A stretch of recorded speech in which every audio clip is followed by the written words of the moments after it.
जो असल चीज होनी चाहिए उसे रोका जा रहा है। देखिए, समाजवादी पार्टी अपना इतिहास भूल जाती है। जब समाजवादी पार्टी सरकार में जिला पंचायत चुनाव हुए थे, 36 जिला पंचायत के अध्यक्ष इन्होंने निर्विरोध जिता लिए थे और इन्होंने कहा था कि 80% सीटें समाजवादी पार्टी ने जीती थी। फिर क्या कारण है, चुनाव होने में इनकी संख्या 47 पर निपट गई थी। यानी कि ये समय भी जिला पंचायत सदस्यों के संख्या में झूठ बोल रहे थे, खाली प्रशासन का दुरुपयोग करके 36 सीटें जिता चुके थे। ये धनबल की बात कर रहे हैं। सपा एमएलसी है मान सिंह यादव, 40 लाख रुपए उनके गाड़ी से बरामद हुए, वो लेकर जा रहे थे खरीद फरोख्त के लिए। राकेश यादव है, इनके एमएलसी है आजमगढ़ में, उनके खरीद फरोख्त के वीडियो वायरल हुए। हापुड़ के प्रत्याशी है रुचि यादव, उनके पति कुंवरपाल 20 लाख रुपए लेकर के खरीदारी कर रहे थे, उनकी गाड़ी से 20 लाख रुपए बरामद हुए।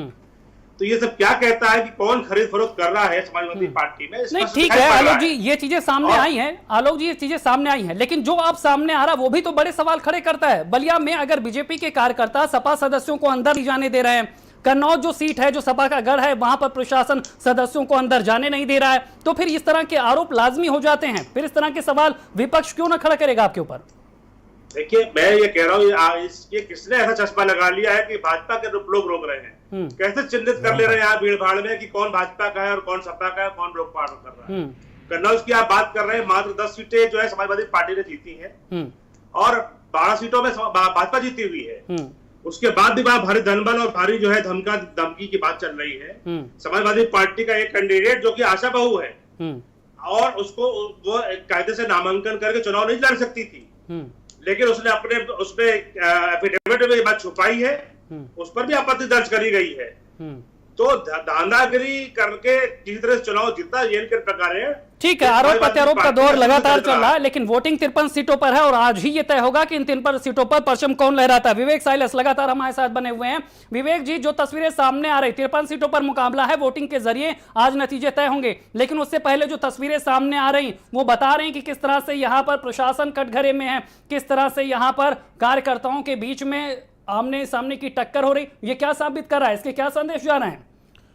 देखिए शैलेंद्र जी, भारतीय जनता पार्टी चाहे कुछ भी बोले, लेकिन सच्चाई तो ये है जो 2 मई को हमारे सामने आ गई थी। आप चाहे काशी देख लें, मथुरा देख लें, अयोध्या देख लें, मिर्जापुर देख लें, गोरखपुर, लखनऊ, आगरा, गाजियाबाद, मेरठ, बलिया, कहीं भी देख लीजिए, समाजवादी पार्टी ने पूरब से लेकर पश्चिम तक भारी जीत हासिल की और भारतीय जनता पार्टी से कई ज्यादा समाजवादी पार्टी के जिला पंचायत के सदस्य, बीडीसी और प्रधान जीत के आए। समाजवादी पार्टी उत्तर प्रदेश की नंबर 1 पार्टी बन के आई। लेकिन आज सवाल यह है कि जिस तरह से अभी आपके चैनल ने भी दिखाया, चाहे हापुड़ हो, संभल हो, कन्नौज हो, बलिया हो, जिस तरह से भारतीय जनता पार्टी गुंडई पे उतारू है, आप देख लीजिए किस तरह से लोगों के ऊपर फर्जी मुकदमे लगाए जा रहे हैं। आपके चैनल ने दिखाया, चैनलों ने दिखाया, लोगों के घर तक गिरा दिए जा रहे हैं, सदस्यों को अपहरण कर दिया जा रहा है। तो इस तरह आयोग को निर्देश देना पड़ रहा, प्रशासन को बताना पड़ रहा है कि आपको यह कार्रवाई नहीं करनी है। जी बिल्कुल बिल्कुल। आज भारतीय जनता पार्टी, चाहे वो प्रशासन हो, गुंडई हो, धनबल हो, काला धन तो इनने भ्रष्टाचार दबाव में है बीजेपी, किसी तरह के दबाव में है। आपने जिस तरह का प्रदर्शन किया उसके बाद आपको लगता है दबाव में है बीजेपी? देखिए 2 मई 2021 से ही भारतीय जनता पार्टी दबाव में है, चाहे वो बंगाल का चुनाव हो, केंद्र सरकार का, क्योंकि पूरा महकमा वहां लगा हुआ था, और चाहे उत्तर प्रदेश में आप पंचायत के चुनाव देख लीजिए। क्या संदेश मानते हैं आप, अगर इस तरह की स्थितियां हैं, जमीन पर इस तरह के परिणाम सामने आ रहे हैं, लेकिन सबसे बड़ा सवाल यह भी है कि 21 सीटों में से 22 में से 21 सीटें निर्विरोध बीजेपी ने अपने पाले में डाल भी ली है पहले से।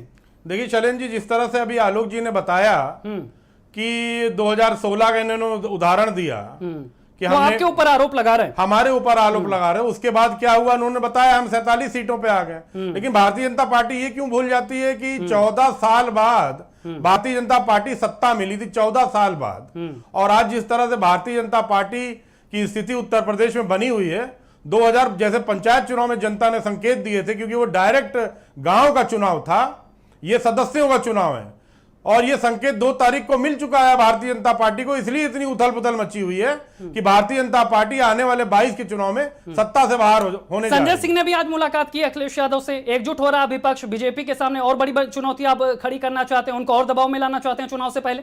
देखिए, जिस तरह से संजय सिंह भाई ने बोला है कि शिष्टाचार मुलाकात है, तो पहली मुलाकात हुई है उसमें, क्योंकि अभी अभी हुई है, मैं आपके स्टूडियो में बैठा हुआ हूं, तो उसमें क्या हुआ इस बारे में तो नहीं बता पाऊंगा, लेकिन ये अच्छा संकेत है। अगर आम आदमी पार्टी और समाजवादी पार्टी कहीं जाके आगे कुछ कॉमन एजेंडा पे आती है तो अच्छी बात है, लेकिन इसका निर्णय लेना हमारा बात नहीं, हम तो अपनी पार्टी की बात आप तक आलोक पहुंचा जी सकते जवाब हैं। दे देंगे। आलोक जी, प्रेशर में है, किसी तरह के संगठन तक की दौड़ लगी, दिल्ली से लेकर लखनऊ तक में संगठन को रिपेयर करने में यहां पर महकमा लग गया, ये जरूरत महसूस की गई, इस तरह के संकेत मिले, जिसके बाद अब ये कवायद हो रही है और आज तो बड़ा घटनाक्रम देखने को मिला। अब विपक्षी दल भी एकजुट हो रहे हैं आपके खिलाफ, बड़ी चुनौती आपके सामने आ रही है। सौमित्र जी, मैं शैलेश जी की एक बात से शुरू करता हूँ।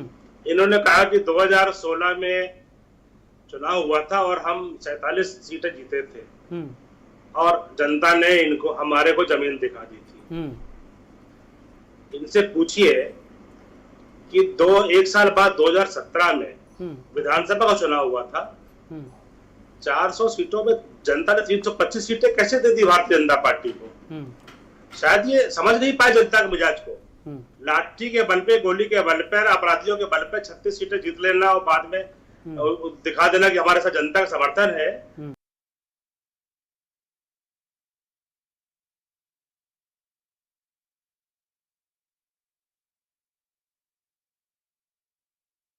मैंने 73 सीटें दी थी।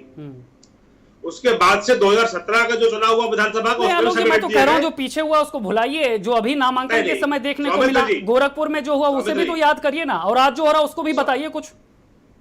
सौमित्र जी देखिए, ये हमारे टीवी की डिबेट से आप तय नहीं कर सकते कि क्या जनता का मिजाज है, लेकिन आपको देखना पड़ेगा पीछे जाकर के कि 2019 का भी लोकसभा चुनाव हुआ था। इन्होंने लोकदल ने, बसपा ने और सपा ने मिलकर चुनाव लड़ा था एक साथ। क्या हालत हुई थी?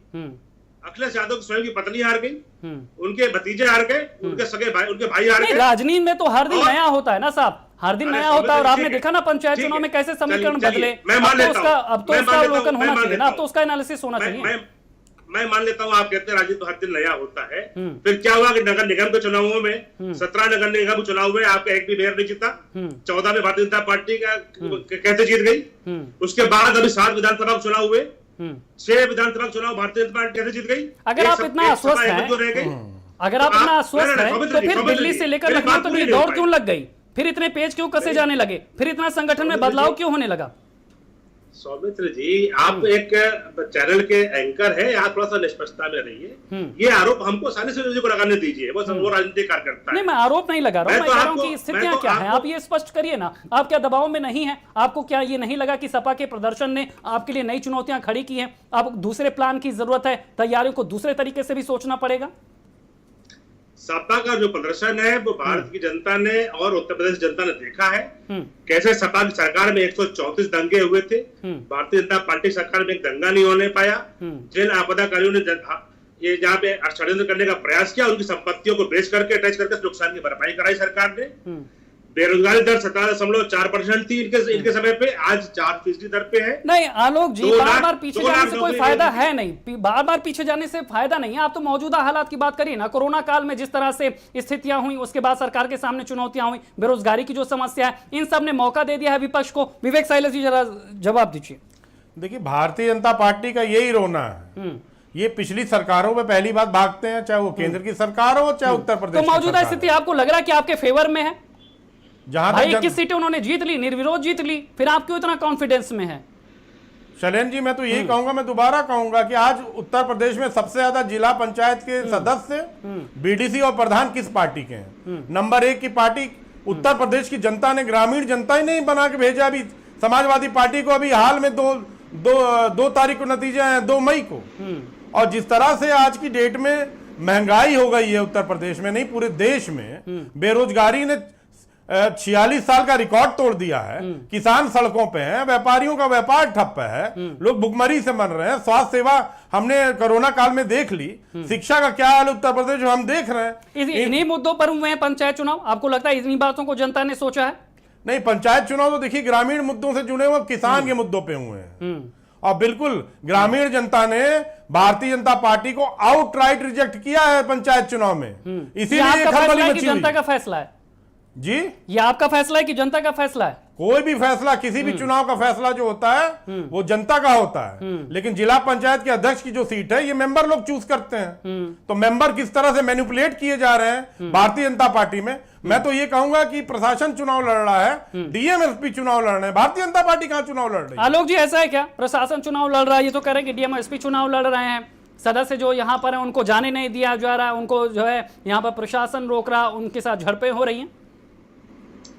सौमित्र जी, फिर मैं कहूंगा कि मैं अगर पीछे की बात बताऊंगा तो आप कहेंगे पीछे की बात क्यों बता रहे हैं। पीछे की बात बताना इसलिए जरूरी होता है कि इनका मूल चरित्र क्या रहा है और ये आज क्या दावा कर रहे हैं, दोनों में अंतर जनता जानना चाहती है। इनका चरित्र यही रहा है कि लोकतंत्र की हत्या करते रहे हैं, अपराधीकरण और भ्रष्टाचार इनका सपा का मूल चरित्र रहा है। ये केवल ट्विटर पे चिड़िया उड़ा रहे हैं। सपा अहंकार और दम से भरी हुई पार्टी है। अखिलेश यादव अधिकारियों को धमका रहे हैं कि तुमको हम देख लेंगे, तो वो कब देख लेंगे? जब उनको मौका मिलेगा। मुंगेरी लाल के सपने वो देखते रहे। सपा को अपनी दर की भी राजनीतिक जमीन नहीं दिखाई पड़ रही कि वो हर चुनाव दर चुनाव हारते चले जा रहे हैं। उनका संगठन छिन्न भिन्न हो गया है। स्वयं अखिलेश यादव घर के अंदर घुसे रहते हैं, जनता के बीच में जाते नहीं है। किसानों की बात कर रहे हैं, कोरोना की बात कर रहे हैं। कोरोना कोई भारतीय जनता पार्टी लेकर नहीं आई। कोरोना खाली उत्तर प्रदेश के अंदर नहीं है, पूरे देश के अंदर है, पूरे विश्व के अंदर है कोरोना, और हर जगह सरकार जूझ रही है। और भारत सरकार ने तो बहुत अच्छे तरीके से जूझा हुआ है कि जहां पे अमेरिका और ब्रिटेन और स्पेन और क्या कहते हैं यूके में सर्वाधिक मौतें हुई, वहां भारत ने अपने को संभाल कर रखा हुआ है। फिर आप ये बात आप जो है ग्रामीण आबादी को क्यों नहीं समझा पाए चुनाव में? अगर आपने इतना अच्छा मैनेजमेंट दिखाया है, आपने जमीनी मुद्दों पर काम किया, 4 साल के बाद अगर ग्रामीण जनता आपको इस तरह के प्रदर्शन के साथ मैदान में लाती है, तो फिर ये क्या पार्टी के लिए चिंता की बात नहीं होती? सौमित्र जी, पहली बात, जिला पंचायत सदस्यों के या प्रधानों के चुनाव कोई भी किसी पार्टी के सिंबल पर नहीं हुए। सारी पार्टी दावा करती कि मैं जीती। जिला पंचायत अध्यक्षों के चुनाव पार्टी के घोषित उम्मीदवार लड़ रहे हैं। इसमें आपको रिजल्ट मालूम पड़ जाएगा। और गांव की जनता इनके साथ क्यों रहने वाली है, मुझे जवाब दे दीजिए। इन्होंने किसानों का 7 लाख मीट्रिक टन गेहूं खरीदा था 2016 में, जब इनकी सरकार थी। चलिए विवेक जी, जवाब दीजिए। किसानों के मुद्दे पे बात करने कि आपने बकाया रखा था, लेकिन अब वही किसान लगातार पश्चिमी यूपी का। मेरी बात पूरी हो जाती है, बताइए। सौमित्र जी, मेरी बात पूरी, मैंने किसान की बात पे आया था। 7 लाख मीट्रिक टन 2016 में इन्होंने गेहूं खरीदा था। हमारी सरकार 2021 में है 56 लाख मीट्रिक टन हमारी सरकार ने खरीदा है। 97,000 करोड़ रुपए इन्होंने गन्ना किसानों का भुगतान किया था 10 सालों में सपा बसपा ने मिल करके। हम 1,38,000 करोड़ रुपए गन्ना किसानों को भुगतान कर चुके हैं। तो किसानों के साथ कौन खड़ा हुआ है, साफ साफ दिखाई पड़ रहा है। इसके साथ साथ हमने जो है 40 लाख। आलोक अवस्थी जी, मेरा सवाल फिर यही है, मैं तो खुद कह रहा हूं कि सरकार ने बकाया भुगतान किया है किसानों के लिए, बहुत सारी यहां पर नीतियां लाई गई, लेकिन बावजूद इसके अगर किसानों में सियासी सेंधमारी हो गई, किसान मैदान में उतर गया बीजेपी के खिलाफ, चाहे बिल को लेकर, चाहे नीतियों को लेकर, चाहे सुविधाओं को लेकर, चाहे गेहूं क्रय केंद्रों पर मनमानी को लेकर, तो ये क्या आपकी हार नहीं है कि अगर आपने किसानों के लिए सबसे अच्छा काम किया, बावजूद इसके आज किसान आंदोलनरत है, पश्चिमी यूपी का किसान दिल्ली में डेरा डाले हुए? सौमित्र जी, वो कुछ लोग हैं जो राजनीतिक दलों की जो है जमीन दरक चुकी है, उन्होंने कुछ लोगों को भड़का खड़ा किया है। आम किसानों गांव में है और खेती कर रहा है। इसका उदाहरण है कि 12% देश में गेहूं की आबादी इस बार बढ़ी है। अगर नहीं बढ़ी होती, किसान अगर आंदोलनरत होता, ठीक है साहब, आखिर तो उनको मालूम है रिकॉर्ड खरीदारी भी हो गई, इस बार बिल आने के बाद भी रिकॉर्ड खरीदारी हो गई, लेकिन उसके बावजूद अगर दिल्ली की सीमा पर किसान जाके डट रहा है, तो यानी वो विश्वास भी तो पैदा नहीं हो पाया ना, आप समझा नहीं पाए। विवेक साइलर जी, किसान अगर यहां पर धरने पर बैठा हुआ है, किसानों का मुद्दा है ग्रामीण आबादी के सामने, कोरोना काल के मिसमैनेजमेंट भी हैं, बेरोजगारी भी है यहां पर, और अब पोस्ट कोविड भी बहुत सारी सिचुएशंस हैं, आपको लग रहा है यही चुनौती बन रही, यही विपक्ष के फेवर में जा रही?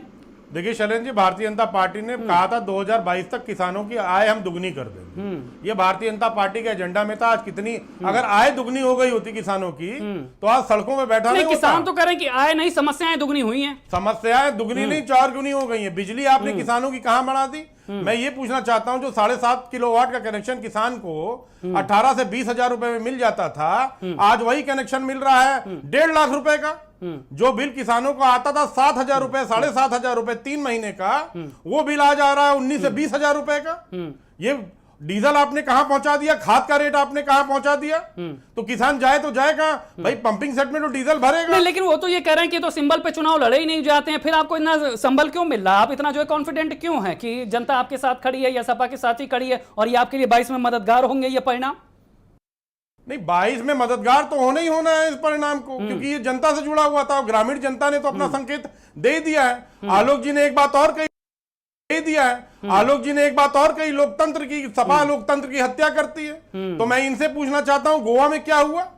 त्रिपुरा में 2 विधायक साहब ने सरकार बना ली, वहां क्या हुआ? नहीं, मैं तो कह रहा हूं अभी गोरखपुर बलिया हापुड़ पे ही बात कर लीजिए। मध्य प्रदेश में आपने सरकार जबरी गिरा दी, वहां लोकतंत्र की हत्या क्या भारतीय जनता पार्टी ने नहीं की? क्या पूरा देश नहीं देख रहा है भारतीय जनता पार्टी? और यही कारण है कि बंगाल में पूरी ताकत लगाने के बाद भी बुरी तरह से अभी हार के आ रहे हैं। कहेंगे हम 3 से 73 हो गए, 77 हो गए। नहीं, बीएल संतोष जी ने भी कहा, बीएल संतोष जी ने भी कहा कि बंगाल वाली स्थिति यूपी में नहीं होनी चाहिए, उन्होंने अलर्ट कर दिया है। ओपी यादव जी हमारे साथ जुड़ चुके हैं, राजनीतिक विश्लेषक हैं। ओपी यादव जी, जिस तरह से आज जिला पंचायत की 53 सीटों पर मुकाबला जारी है, अभी तक के जो समीकरण है, अभी तक जो स्थितियां हैं, आरोप प्रत्यारोप है, सरकारी मशीनरी के दुरुपयोग के सवाल भी हैं, आपको क्या लगता है इन चुनाव के क्या मायने हैं, सियासी संदेश क्या है? और इस बीच एक बड़ा घटनाक्रम यह भी है कि आप सांसद संजय सिंह ने आज अखिलेश यादव से मुलाकात की।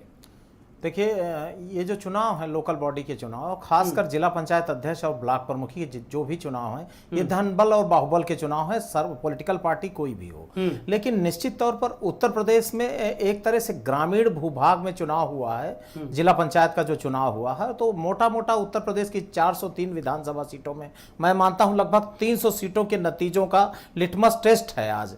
और ग्राउंड पे जो नतीजे आए आज, चूंकि जिला पंचायत अध्यक्षी पर वोट हो रहा है और उसकी काउंटिंग पे है, तो जो ग्राउंड पे जो वोटिंग हुई है वो कहीं ना कहीं सत्तारूढ़ भारतीय जनता पार्टी के लिए परेशानी का सबब था। चिंता किसके लिए? आपको क्या लगता है चिंता किसके लिए? देखिए, जो ग्राउंड के नतीजे थे, जो ग्राउंड के नतीजे आए, वो भारतीय जनता पार्टी सत्तारूढ़ सरकार के लिए परेशानी का सबब था। लेकिन आज जो मैनेजमेंट हो रहा है, जो भारतीय जनता पार्टी का मैनेजमेंट आज चल रहा है, उस मैनेजमेंट के भी काफी मायने हैं। उसको समाजवादी पार्टी कैसे टैकल करती है, राष्ट्रीय लोकदल कैसे टैकल करती है, कांग्रेस कैसे टैकल करती है, आम आदमी पार्टी कैसे टैकल करती है, और इसके बाद पॉलिटिकल पार्टी जो अपोजिशन की पॉलिटिकल पार्टी है, जैसे अभी तुरंत का डेवलपमेंट है, संजय सिंह जी अखिलेश यादव जी से मिलने जा रहे हैं, तो ये डेवलपमेंट कहीं ना कहीं बसपा ने भी खुद को दूर रखा है इन चुनावों से, उसके भी कुछ बड़े मायने हैं। निश्चित तौर पर बसपा, चूंकि बसपा का अपना एक कैडर वोट है, अपना एक मास वोट है, तो बसपा का एब्सेंट रहना इन चुनावों से, वो भी 2022 के समीकरणों पर कहीं ना कहीं उसका भी एक मूल्यांकन किया जाना चाहिए। तो निश्चित तौर पर इसके जो नतीजे निकल रहे हैं, ज्यादा किसे प्रभावित करेंगे ये चुनाव? ज्यादा किसे प्रभावित करेंगे? देखिए, उत्तर प्रदेश में धीरे धीरे बंगाल की तर्ज पर मामला बढ़ता चला जा रहा है। उत्तर प्रदेश में जो चुनावी राजनीति है वो भी सिमटती चली जा रही। Pre poll alliance, post poll alliance के जो पॉलिटिकल पार्टी हैं